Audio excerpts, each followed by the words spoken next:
short. It's too much to be said. It's too much to be said. Let me get everybody to do one thing right quick, because we don't want any speaker or anybody up here in your phone. Please check your phones right now. Make sure everybody's phone is on vibrate or silent.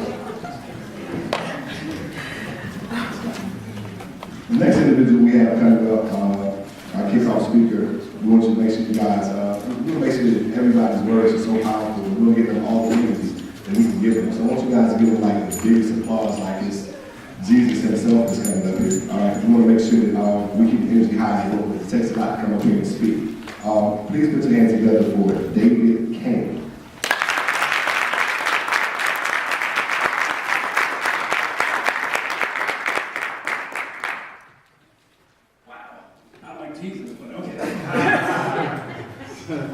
So speaking of Jesus, I'll tell you a little bit about me, because a lot of folks in here, you may know me, you may not. But I just came back from Jerusalem. I was in Jerusalem last week, and got a chance to walk where Jesus walked. You want to talk about an experience, you will never be the same. And I'm going back in 3 weeks, so I'm looking forward to finishing the journey that I started. But I used to live here some 15 years ago. I used to be the operations manager at what was then Solution Monsanto. And I'm here, and I had probably, I don't know, maybe a few hundred people. Some of you probably had your parents working for me in that. But since I've left that, I want to tell you a little bit about what I've been up to. And I'm going to be very brief and just leave a couple of words with you that I have permitted to share with you. Since I left Greenwood, and it's true, I wrote my very first book here in Greenwood. It was called The Making of an Eagle, E-A-G-L-E. It was about the work that I did helping young brothers that didn't have fathers in their lives, helping them to be strong men and identifying 5 things that I believe all strong black men have in common. And that's another message. I'd love to get into it, but it would take me an hour to go through it. But if you haven't read the book, it's available on Amazon.com. And then I wrote 7 other books as well since I've been gone from Greenwood. My background is I'm an electrical engineer, electrical and computer engineer by training. I have a master's degree in management, and I'm completing a doctorate degree today. I'm working on a dissertation to understand why there's so few African American engineers in the pharmaceutical industry that are working. Also, since then, I've had the dubious pleasure of being sued for $650 million. By Johnny Cochran. Yes, he won, of course. $650 million by Johnny Cochran about 5 years ago. And that taught me a lot. I got a chance to meet Mr. Cochran up close, spent time with him behind closed doors, got to know what he was like, he got to know what I was like, and it was an experience that I'll never forget. In addition to that, I've traveled around the world. I've probably been on every continent multiple times. As I said, I just got back from Jerusalem. I'm going to Peru on Tuesday. I go back to Jerusalem again the week after that. Then I go to Germany, and then I'm making a trip to South America over the next 6 weeks. So I get a chance to get around a lot. And being around the world and doing the things that I've done, I get a chance to see a lot, and I get the chance to compare a lot of what's going on in our communities to the rest of the world. And I gotta tell you, I don't have a prepared long speech, so I'm gonna be very brief, but I'm gonna speak from the heart. But one of the things I've learned, I've been to China, Japan, India, Africa, I mean, you name it, I've probably been there, but the one thing I've learned is we're probably the only people on the planet that we don't act like a team. And I say that because when something goes on, it's always, my brother said, reach out and help someone, learn from each other. We don't bend down or give back and help each other. There's other groups that I met that will bend over backwards to help each other. When I was in Jerusalem, my cab driver was driving me to the airport, and he says, "You see that building right there?" I said, "Yeah." And he said, "My son lives there." I said, "Oh, that's great." He says, "I'm helping him with his mortgage." I was like, "Really?" He said, "Yeah, he's having hard times, but I'm helping him." And I'm thinking about, man, we need to learn from that. We can learn from that. So there's a lot out there that we can help each other with. So every day in my job, I look at numbers. That's what I do. I look at numbers, whether it's numbers for research, numbers for spending capital. I mean, I'm looking at millions of dollars probably on a daily basis. So I look at numbers. I look at numbers for three things. I want to know what happened in the past, what's going on right now, and I want to be able to predict what's going to happen. Well, there's three numbers that I want all of you to keep in mind as you go through today, and even when you leave this place. The first number that I want you to remember is 7.5 million. 7.5 million. Now, there are 40 million African Americans that live in this country. Of that 40 million, there's about 12 million families in this country. 65% of those families are headed by a single parent. Mostly women. Most of us would agree to that. That says that there's roughly 7.5 million brothers missing from their families. 7.5 million. One of the things I've learned is that every daddy is a father, but every father is a daddy.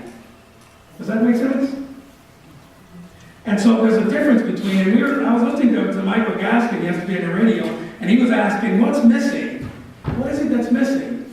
Well, see, when you're a daddy, you invest emotion. You invest love. You know, if your child has never heard you say, I love you, you got to ask yourself the question. You know, if there are four types of parents, if you will, that men will fall into. One is you become this stereotypical absent father that we hear a lot about, which I don't even like the term. I prefer a non-resident daddy, because you can be out of the house and be just as effective as being in the house, right? The third type, is you can also be a present father. My father was in the house, but he wasn't in my life. He was a present father, but he wasn't the fourth thing that I needed, which was a present daddy. I was 26 years old when I first heard my father for the first time say, I love you. Imagine what that would have done if I was the age of these young brothers here. What would that have meant to me? So 7.5, don't forget that. We've got to do something to turn that number around. The second number that I want to leave you with is 45%. And this hits home to South Carolina. You see, 45% is the number of the graduation rate, I should say, of young black men in this state. 45%. I don't know about you, but that doesn't feel, it doesn't sound good. So South Carolina is in the bottom 10 of states of graduation rates. You know who's number one on that worst hit list? Up where I'm from, New York City. It's number one. Second, our nation's capital. Our nation's capital. And from Detroit, where I came from, 25% of the brothers will graduate from high school. 45% in South Carolina.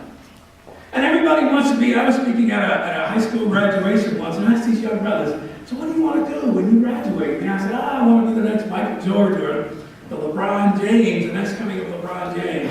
And I said to them, if you were to ask how many black professional athletes there are in this country, what number would you come up with?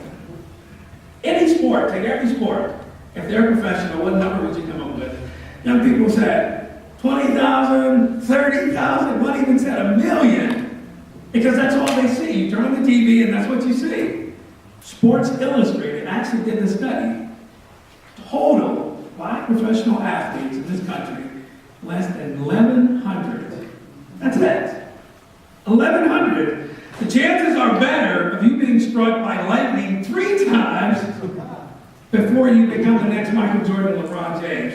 You're better off becoming a doctor, a lawyer, or an engineer. So again, we have to help these young people. The third number that I want to leave you with is also 45%. 7.5, 45, and 45%. That is the percent of our population that own real estate. own real estate, that own property. Do you know what the buying power of this community is, of the African American community in this country? $1.1 trillion. That's how much we spend. $1.1 trillion. That is amazing. That puts you ahead of many countries in the developed world. 1.1 trillion. Do you know what percent of this country's resources we own or we can manipulate? Less than 2%. We spend 1.1 trillion, we can only impact 2%. Perfect example. I'm not going to pick on any particular business, but we'll go and we'll give hair supplies tons of dollars for hair. And I was just driving by, and I was driving by one, and they had beautiful black women on posters across the face of the place. And you walk inside, and who owns it? It's not us.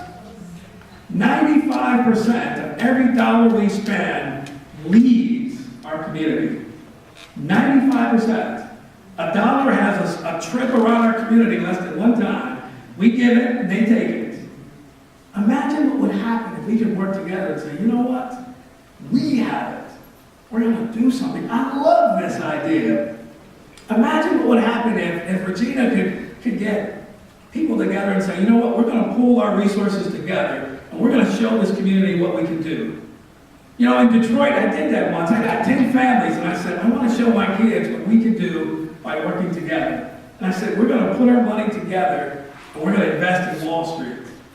And each month, somebody would put in $100 every month. We were going out buying stock. And we were buying stock. And I wanted to show my kids what we could do if we worked together. There was nobody crying and complaining about, you know what? I don't know. I'm watching my money. I want my money back. It was like, no, we trust you. And I was teaching my son that lesson. And today, that portfolio has grown. So even though I may not be at the CEO table of these companies, but I own a portion of Ford Motor Company, Starbucks, Home Depot, Lowe's, Pfizer, Walmart. I own them. I own a portfolio, and I leave that to say, to this one question I want you to think about dollars. And it goes with this story, and then I'm going to take my seat. Someone told me this story once, and it was about a young man in the 1930s. He was walking down the street, and he saw this sharp brim hat in the display case. He wanted that hat more than anything, and it was $10. And so he went and got 3 jobs, and he was working hard, and everything he earned, he banked it, boy, because he wanted that hat. When he had saved enough to save $10, he cashed out his bank account and went and bought that hat. Emptied his bank account out, put that hat on his head, walked into his father, he said, Dad, look at this sharp hat that I'm wearing. It cost me $10 every dime I had, but I got it now, it's mine. What do you think? And his father said, what are you doing with a $10 hat on a 10-cent head? His point was very simple. Mix priorities. Mix priorities. I'm around people that make millions of dollars all the time, folks. I mean tons of money. Usually I'm the only one in the room that looks like me. But the one thing I've learned from my travels around the world, we chase cash, they chase wealth. See, your cash will stop when you stop working.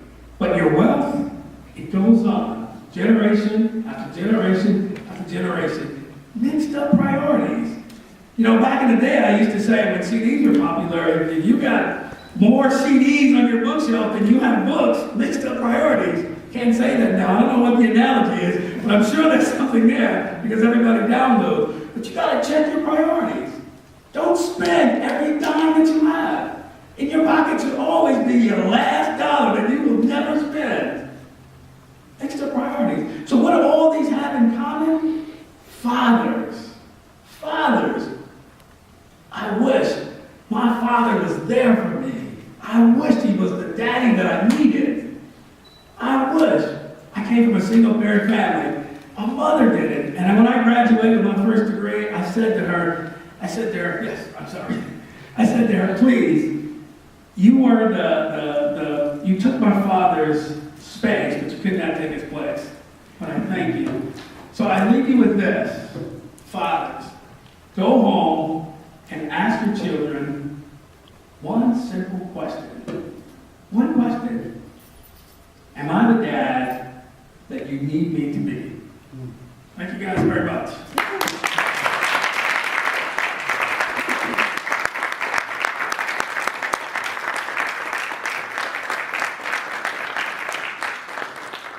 We're going to slide to our entertainment block here, and we're going to call on a couple of poets, spoken word artists. Right now, we're looking at 3 minutes max. That's one piece. Please don't get up and do an introduction. Just come up and do your piece and touch our souls and our spirits. With that being said, put your hands together and clap them all the way to the, we always say clap them to the stage, but clap to the stage, clap to the mic, clap to this area right here. Don't stop clapping until they get right here. Put your hands together for sporadic general.